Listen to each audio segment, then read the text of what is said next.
ये सीपी है। अब तो दुर्गा जी सवाल का चूरमा ही बना दूंगा मैं इस बार जब बताने जा रहा हूं तो। लड़के देखते रह जाएंगे, सखियां देखती रह जाएंगी, और तो छोड़ो सखियां। देखो दुनिया जानती है, दुनिया नॉर्मल लोगों की बात नहीं कर रहा हूं मैं, दुनिया जानती है कि जो मार्कअप होता है वो सीपी पे होता है, पहली क्लास में बताया था।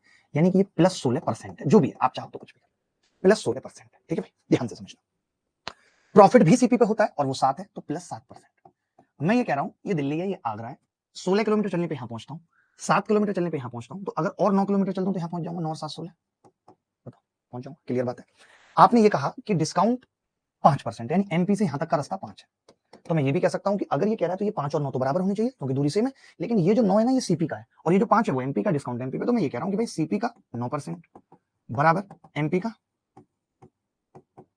कितना 5% बराबर होना चाहिए। तो आपने कहा कि जी सीपी बटे एमपी जो है वो 5/9 आ गया, ये कह सकता हूं 5/9 आ गया।